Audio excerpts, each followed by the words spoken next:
हमको राजनीति करनी नहीं आती, हमको अपने दोस्तों को अमीर बनाना नहीं आता। अब की बार बीजेपी वाला कोई पूछना है कि ये फ्री की रेवड़ी केजरीवाल जी कहते हैं कहां से लाएंगे पैसा, उन्हें बता देना 4 बीघा जमीन को 1000 बीघा जमीन करने का पैसा जहां से आता है वहीं से बिजली का बिल 0 करने का पैसा आएगा। हम जेल जाने के लिए तैयार हैं, हम फांसी पे चढ़ने के लिए तैयार हैं, लेकिन इस देश को लुटने देने के लिए तैयार नहीं। सीबीआई की रेड डाली तो मेरे घर में निकला मेरे बच्चे का झुंझुना।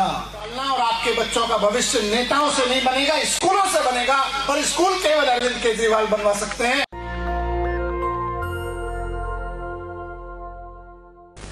मैं 2015 से केजरीवाल जी की सरकार में शिक्षा मंत्री के रूप में काम कर रहा हूं, और 2015 में जब दिल्ली में शिक्षा मंत्री के रूप में काम करना शुरू किया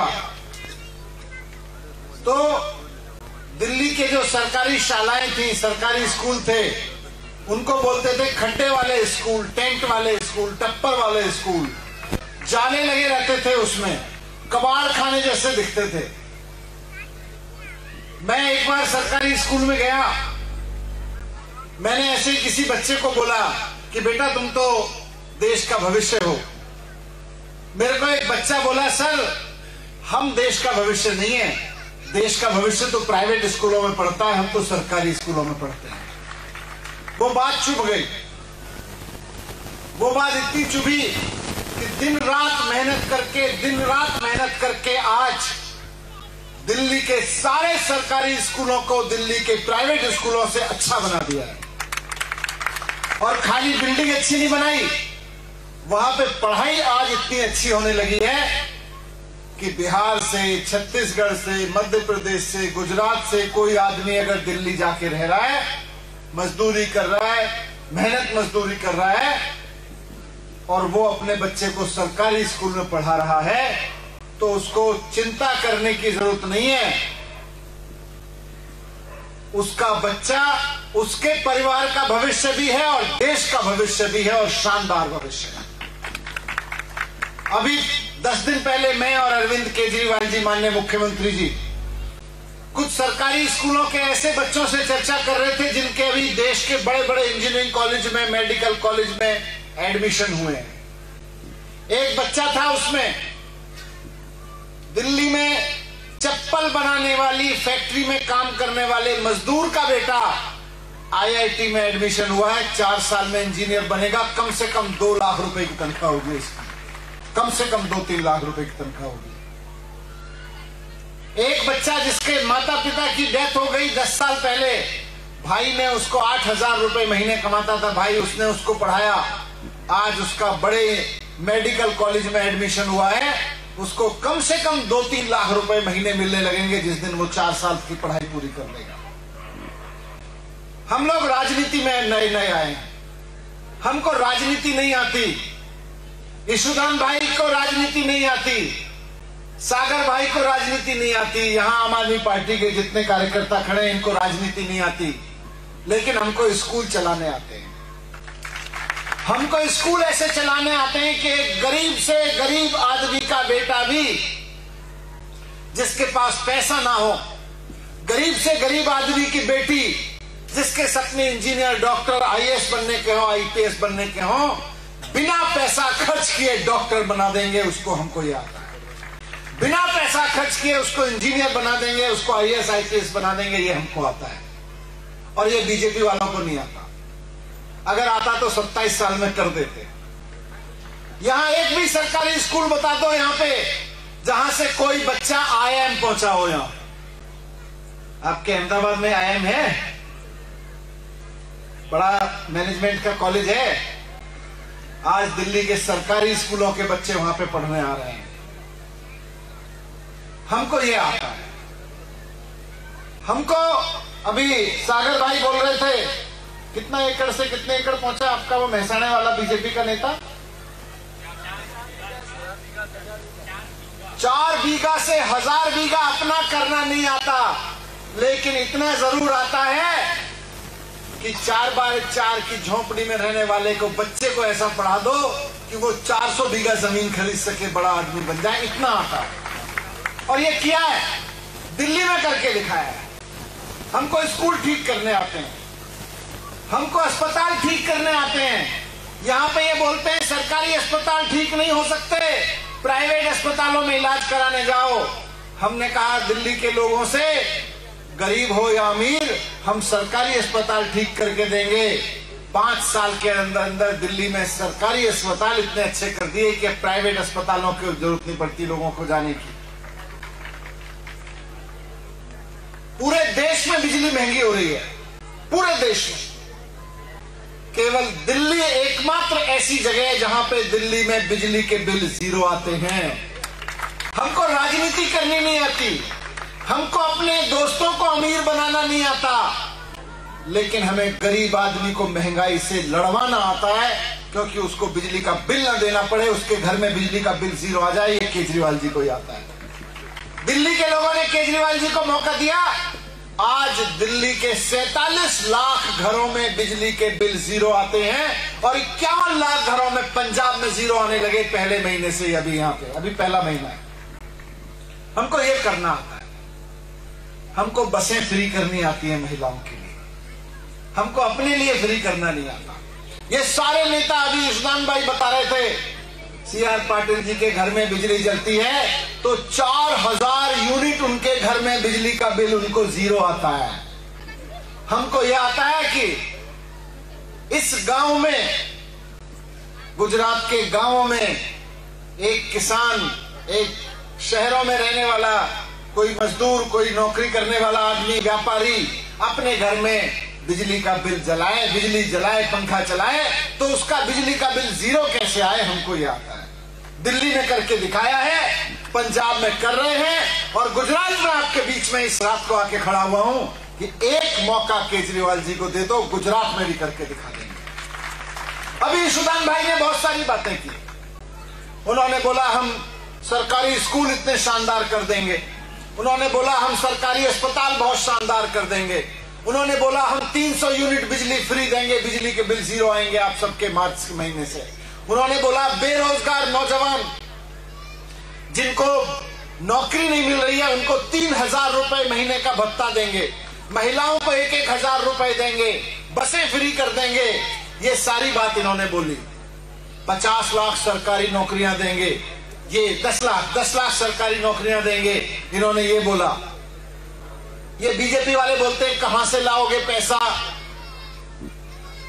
मैं बताऊं पैसा कहां से लाओगे। अब की बार बीजेपी वाला कोई पूछना है कि ये फ्री की रेवड़ी केजरीवाल जी कहते हैं कहां से लाएंगे पैसा, उन्हें बता देना 4 बीघा जमीन को 1000 बीघा जमीन करने का पैसा जहां से आता है, वहीं से बिजली का बिल 0 करने का पैसा आएगा। 4 बीघा जमीन को 1000 बीघा करने का पैसा जहां से आता है, वहीं से पैसा आएगा महिलाओं के खाते में 1-1000 रुपए डालने का। क्योंकि उसके बाद सरकार में कोई ऐसा नेता नहीं बैठेगा जो अपने जमीन को 4 बीघा से 1000 बीघा करता हो। ऐसे नेता आएंगे जो जनता के लिए काम करते हैं। और मुझे बहुत खुशी है कि आज रात इस सभा में आपका जोश बता रहा है कि अब गुजरात इस बड़े बदलाव के लिए तैयार है। हर तरफ से ये आवाज उठ रही है, अब तो बस परिवर्तन चाहिए, अब तो बस परिवर्तन चाहिए, अब तो बस बदलाव चाहिए। स्कूल बदलने का बदलाव, अस्पताल को बदलने का बदलाव। ये जो पेपर फूटते रहते हैं, मुझे बता रहे थे पूरा नॉर्थ गुजरात पढ़े लिखे लड़के लड़कियों से भरा पड़ा है, तैयारी करते हैं लेकिन पेपर फूट जाता है, किस्मत को रोते हैं। ये बंद करना है और जो पेपर फूटने वाले दलाल हैं उनको जेल में भेजना है ताकि फिर कोई पेपर फूटने की हिम्मत ना कर सके। ये करना हमको आता है। दिल्ली में 2015 से पहले बहुत पेपर फूटा करते थे, 2015 के बाद एक भी पेपर नहीं फूटा, रिकॉर्ड उठा के देख लो। ये हमको आता है, ये इनको नहीं आता। ये 27 साल से केवल और केवल अपना पेट भरने में लगे हुए हैं, अपने मित्रों का पेट भरने में लगे हुए हैं। हम जनता, 5 साल से जनता ने मौका दिया, हम जनता का पेट भरने में लगे हुए हैं, जनता को बच्चे में पढ़ाने में लगे हुए हैं। आज आप परिवर्तन के लिए तैयार हैं, बड़े परिवर्तन के लिए तैयार हैं सब लोग। यहाँ पे देख के बहुत अच्छा लग रहा है। मैं सिर्फ इतना कहना चाहता हूं कि जितना आप परिवर्तन के लिए तैयार होंगे, जितना आप सोचेंगे झाड़ू पे बटन दबाना है, उतना दिल्ली में बैठे हुए भाजपा के नेता सोचेंगे ये अरविंद केजरीवाल जी को उल्टे सीधे मामलों में कैसे फंसाना है। जितना आप यहाँ तैयारी करेंगे और करते रहिए, चिंता मत करिए। हम जेल जाने के लिए तैयार हैं, हम फांसी पे चढ़ने के लिए तैयार हैं, लेकिन इस देश को लुटने देने के लिए तैयार नहीं। गरीब आदमी पैसा कमाता है। आप लोग ये मत सोचना कि आप सरकार को पैसा नहीं देते। आप में से कौन कौन टैक्स देता है बताना जरा। सरकार को पैसा देता है कोई? देखो इतने कम लोग हाथ उठा रहे हैं। मैं आपको बताता हूं, आज सुबह जब सोओगे जाके तो बिजली के बल्ब की तरफ देखना। घर में बिजली का बल्ब जलता है कि नहीं जलता? उस बिजली के बल्ब को जब खरीद के लाए थे तो सरकार को टैक्स दे के लेके आए थे। अगर 20 रुपए का बिजली का बल्ब था तो 4 रुपए सरकार को गया था, 16 रुपए बनाने वाले को गया होगा। ये करते हो आप। वो बिजली जलती है घर में, पंखा चलता है घर में, सब पे बिजली पे भी टैक्स होता है, पंखे के खरीदने पे भी टैक्स होता है। कल सुबह जब सो के उठोगे, ब्रश करते हो ना, टूथपेस्ट, सबसे पहले सो के उठ के जो टूथपेस्ट करते हो, वो टूथपेस्ट जब 20 रुपए का 50 रुपए का लेके आते हो बाजार से, वहां भी 10 रुपए टैक्स देके आते हो। नमक खरीद के लाते हो, चीनी खरीद के लाते हो, दूध खरीद के लाते हो, दही खरीद के लाते हो, माचिस खरीद के लाते हो। भिखारी भी माचिस खरीद के लाता है तो सरकार को टैक्स देके आता है। ये सारा पैसा इकट्ठा होता है तब स्कूल बनने होते हैं, लेकिन स्कूल नहीं बनते। नेता को 1000 बीघा जमीन खरीद ली जाती है। इसलिए मैं आपको कहने आया हूं कि ये हमारा और आपका पैसा है। इस पैसे की चोरी होने देने वाली सरकार मत चुनिए। इस चोरी को रोकने वाली और इस पैसे को स्कूलों पे और अस्पतालों पे खर्च करने वाली, महिलाओं पे खर्च करने वाली, नौकरियों पे खर्च करने वाली सरकार चुनिए। दिल्ली के लोगों ने चुनी है। आज केजरीवाल जी को 3 बार से लगातार मुख्यमंत्री बना रहे हैं। उनके देख के पंजाब के लोगों ने केजरीवाल जी पे भरोसा किया। आज मैं गुजरात के लोगों से कहना आया हूं कि एक बार केजरीवाल जी को मौका दीजिए। और अब चुनाव जैसे जैसे नजदीक आ रहा है, ये तरह तरह के बहाने बनाएंगे, आरोप लगाएंगे। ईशुदान भाई के बारे में कुछ बोलेंगे, सागर भाई के बारे में कुछ बोलेंगे, अरविंद केजरीवाल जी के बारे में कुछ बोलेंगे। आप कह देना होंगे ये दुष्ट, होंगे ये कुछ भी, हमें तो अपने बच्चों के स्कूल ठीक करने हैं। वो बीजेपी वालों को नहीं आता, वो ईशुदान भाई को आता है, वो सागर भाई को आता है। बस यही कह देना।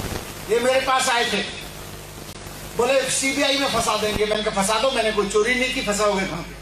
बोले ईडी में फंसा देंगे, जेल में डाल देंगे। मैंने कहा डाल दो, इस देश में अदालत है, तुम झूठे जेल में डालोगे, अदालत ने मुझे बाहर निकाल देगी, मैं ईमानदार आदमी हूं। बोले अच्छा चलो ऐसा करो, रेड डाल देते हैं तुम्हारे घर पे। रेड डाल दी मेरे घर में। क्या मिला मेरे घर में? इनको लग रहा था 7 साल से मंत्री हूं। यहाँ पे आप ऐसे मंत्री देखते हो जो 4 बीघा को 1000 कर लेते हैं। 7 साल से मंत्री हूं, दिल्ली में उप मुख्यमंत्री हूं। दिल्ली सरकार का बजट 30,000 करोड़ से बढ़ा के 70,000 करोड़ हो गया। मेरे घर का बजट नहीं बढ़ा। मेरे घर में इन लोगों को उम्मीद थी पता नहीं क्या निकलेगा क्या निकलेगा। सीबीआई की रेड डाली तो मेरे घर में निकला मेरे बच्चे का झुनझुना। वो भी पूछ रहे थे भाई ये किस लिए रखा हुआ है? मैंने कहा मेरे पास तो यही है। कुछ नहीं निकला। फिर बोले अच्छा ऐसा करो, ये तो बीजेपी वाले बड़े खराब हैं, ये आपको फंसा फंसा के जेल में सड़ा देंगे, आप ऐसा करो इनसे समझौता कर लो। मैं क्यों? बोले केजरीवाल जी को छोड़ के इनके साथ आ जाओ। मैंने कहा क्यों आ जाऊं? फर्जी मुकदमे चला रहे हैं मेरे ऊपर इसलिए। बोले नहीं आप समझा करो, आपको मुख्यमंत्री बना देंगे। मैंने कहा मैं मुख्यमंत्री बनने नहीं आया। मेरी माँ ने मुझे बचपन में महाराणा प्रताप की कहानी सुनाई थी। मुझे इस बात पे गर्व दिलाया था कि तुम महाराणा प्रताप के खानदान से आते हो। मुझे मेरी माँ ने इस बात पे गर्व दिलाया था और मेरी माँ ने समझाया था कि तुम उस खानदान से आते हो जिसका एक आदमी अपनी जनता के लिए जंगल में घास की रोटी खा लेता है, लेकिन किसी दिल्ली के बड़े सरदार के सामने सर नहीं झुकाता है। मुझे ये सिखाया गया।